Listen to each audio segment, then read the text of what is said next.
Bonjour à tous, aujourd'hui on est lundi et puis bon, ça va mieux, c'est so-so, toujours un peu fatigué, mais c'est pas de ça que je voulais vous parler aujourd'hui.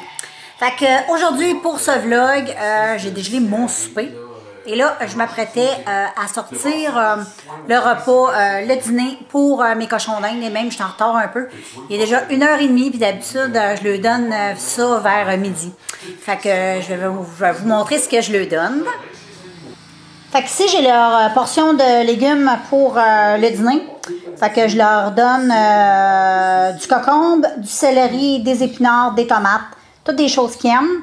Fait que je vais mettre ça dans leur petite cage et puis ils raffolent, ils vont manger ça, puis ils adorent ça. Puis je leur ai donné aussi un peu de coriandre. Salut les amis! Maintenant, je viens vous porter le dîner. Hein? Comment ça va, mon beau plumeau? Si vous avez Plumeau, et là, vous avez Toxon. Comment ça va, les gars? Ça vous tente de manger un peu? Hein? Oui! Ils sont vraiment cute et vraiment super gentils. Fait que ici, j'ai leur petit plat. Je vais juste tasser leur petit sac de papier. Ils aiment bien ça, les sacs de papier. Puis, je vais leur donner une grosse poignée de ça. Donc, je mets là. Puis, cette portion-là, je vais la garder pour le souper ce soir. Fait que ce soir, ils vont manger ça. Donc, voilà. C'est mes petits bébés qui vont venir manger des bons légumes. Fait que là, ils sont en train de manger. Ils sont trop cute. Là, on voit Toxon. Lui, il aime beaucoup les épinards. Beaucoup, beaucoup. Puis, ça, on a des petits baignons. Petits baignons qui les regardent. Lui aussi, ils les aiment beaucoup, beaucoup. Il aimerait ça être dans la cage avec eux autres. Ici, on a Plumeau là, qui est en train de faire du déménagement. Hein, Plumeau? Puis Toxon, ben, qui mange? Tu fais-tu ton timide, mon Plumeau? Tu fais ton gêné? Ben, ouais. Fait que je vais les laisser manger en paix. Je viens d'écouter une émission et je suis comme tout émue, j'ai pleuré ma vie. C'est l'émission, le reportage que Stéphane Gendron a fait sur la mort, qui s'appelle Mourir. Sa peur de la mort, tout son cheminement qu'il a fait aussi avec son bénévolat pour accompagner des gens en fin de vie. Il a accompagné un garçon qui s'appelle Jonathan, qui avait le cancer depuis l'âge de 18 mois, qui se battait contre ça. Il l'a accompagné jusqu'à la fin. Ça m'a vraiment émue, ça m'a vraiment touchée parce que c'est vrai que je sais pas si vous êtes comme ça, vous autres aussi probablement. Hein, on pense tout à ça un jour ou l'autre, se dire qu'on va laisser ceux qu'on aime. On a tous déjà perdu des gens qu'on aimait aussi. En tout cas, moi, ça m'a vraiment touchée particulièrement. Puis aussi, je suis une ancienne préposée aux bénéficiaires. J'ai côtoyé un peu la mort, j'ai côtoyé des gens qui ont été en fin de vie. J'ai travaillé dans les milieux de soins palliatifs. J'ai travaillé aussi avec les gens qui étaient très malades, les Alzheimer, tout ça. Voir des gens en fin de vie, quand on n'est pas habitué de voir ça, c'est sûr que c'est émouvant. Comment je pourrais vous dire ça? C'est vraiment... c'est particulier à vivre. Moi, je me souviens la première fois que j'ai vu une personne, je me suis occupée d'une personne qui était morte. Il fallait que j'en prenne soin. Il y a certains établissements que la préposée doit s'occuper de la personne qui est morte, la laver, l'envelopper. Ce que j'ai fait. Dans mes tout débuts, c'était extrêmement difficile parce que, bon, la mort, pour moi, c'était comme un peu... on est comme un peu mal avec la mort, hein, tu sais, on est comme un... Je pense qu'on est tous un peu mal à l'aise avec ça, puis c'est normal. Puis les premières fois que je faisais ça dans mon travail, en tout cas, la première fois, ça a été un choc. Vraiment un choc. Ça m'a pris une couple de jours m'en remettre. Même que je me mettais en question à me dire si vraiment j'étais faite pour ce métier-là. Puis à un moment donné, c'est pas qu'on s'habitue, parce que moi, personnellement, je me suis jamais habituée à ça. Mais à un moment donné, on en fait comme un deuil, puis on passe à autre chose. On n'a pas le choix.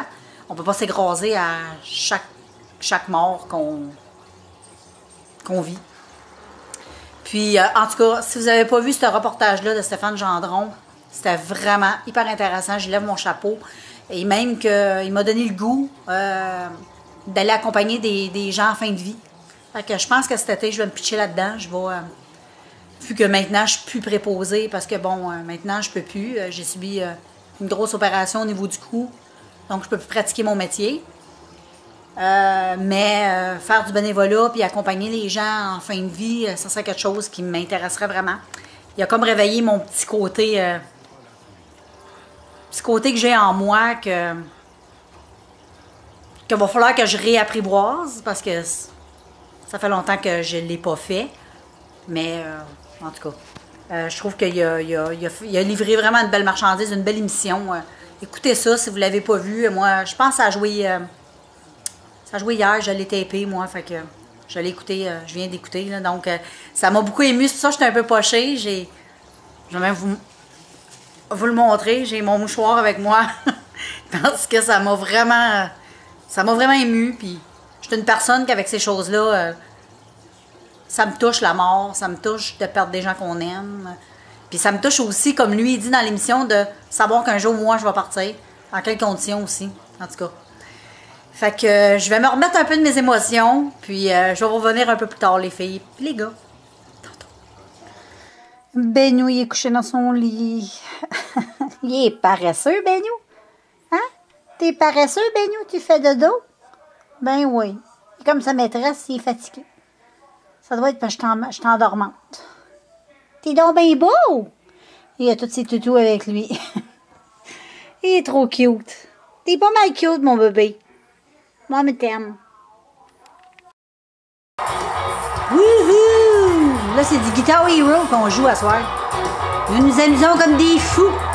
Hey, hein? Wouhou! Ça, c'est mon chum qui joue, là. Une bête de scène. Et là, dans mon vlog, j'ai décidé d'incorporer un petit vlog blabla make-up comme ça, sans vraiment vous décrire nécessairement ce que je fais, mais ça me tentait de mettre ça un peu dans mon vlog. Parce que bon, dans un vlog, hein, c'est qu'une journée avec moi. Fait que je me maquille tous les matins, je prends soin de moi et j'aime ça. Fait que les filles, là, mon visage est super bien lavé. Et puis, je suis super contente. Il y a quelqu'un qui a regardé ma vidéo, puis était vraiment intéressée par mon lavement au miel sur mon visage. Et puis, elle l'a testé, puis elle a bien aimé ça. La seule affaire que j'aurais à te dire, c'est que continue, lâche pas. Tu vas voir dans quelques semaines là, des résultats là, assez spectaculaires au niveau de ton visage. Moi, j'ai toujours eu la chance d'avoir une belle peau, mais le miel, vraiment, ça l'a éclairci plus mon teint. Ça l'éclaircit beaucoup le teint parce que dans le miel, tu as du peroxyde qui est comme peroxyde naturel là, qui se trouve dans le miel. Ça l'éclaircit beaucoup le teint. Si tu as des petites cicatrices au niveau du visage, ça va vraiment bien cicatriser. C'est sûr que si tu as des grosses coupures ou des grosses cicatrices, ça va pas marcher, là. Mais des petites plaies, des petites cicatrices de boutons, ça fait vraiment tout disparaître. Puis ça rend la peau douce. Ça lave super bien parce qu'il y a un agent nettoyant naturel dans le miel. Donc, il y a bien des produits, là, si vous vous informez, qui sont faits à base de miel. Souvent, c'est des produits qui coûtent cher. Puis des fois, ben, ils ajoutent d'autres scraps dedans. Donc, juste du miel, là, c'est juste wow. Si vous n'avez jamais testé ça, testez-le, ça vaut vraiment la peine. Fait qu'aujourd'hui, ça va super bien, c'est une belle journée. Il fait froid un peu, mais il fait soleil. Puis, c'est ça. Aujourd'hui, j'ai rien de spectaculaire. Je file un petit peu mieux que d'habitude. Je file un petit peu mieux que d'habitude. Je suis un petit peu moins fatiguée aujourd'hui, mais mon chum, à soir, il va aller m'acheter des pelules de fer. Pour me donner un petit boost de fer. Je me suis renseignée, puis on m'a dit de prendre du fer au moins les 6 premiers mois. Voir comment je me sens, si je vois des changements, tout ça. Puis s'il n'y a pas de changement, ben, d'aller consulter un médecin. Fait que c'est ça que je vais faire. Je vais prendre du fer puis pour voir si ça va m'aider. Parce que j'en ai vraiment besoin. Je suis vraiment complètement exténuée. Fait que là, aujourd'hui, je vais me faire un petit maquillage. Je vais pas le faire avec vous autres, là. Mais je vais me faire un petit maquillage, comme d'habitude, quelque chose de bien simple. Je vais me faire un maquillage nude avec un petit gloss, puis quelque chose de bien cute. Puis je vais vous revenir plus tard, girls. Tantôt. Salut les filles, je suis en forme, ça fait du bien. Et puis là, j'étais en train de jouer à Guitar Hero, et oui. Donc voilà, moi c'est mon jeu de Xbox préféré. Les autres jeux, j'aime pas vraiment ça, mais celui-là, là, Je pourrais jouer jour et nuit. J'adore la musique, j'adore la guitare. J'adore ça. Puis j'adore en plus la musique rock. Fait que yes! Et puis, ben c'est ça, moi je vais conclure mon vlog. Mes poupées, mes amis, mes chouchous, mes amours. Hey, je vous lance des fleurs. Inquiétez-vous pas, vous n'allez pas recevoir le pot. Mais plein de bisous! Je vous laisse, puis on se revoit dans un prochain vlog. Ciao!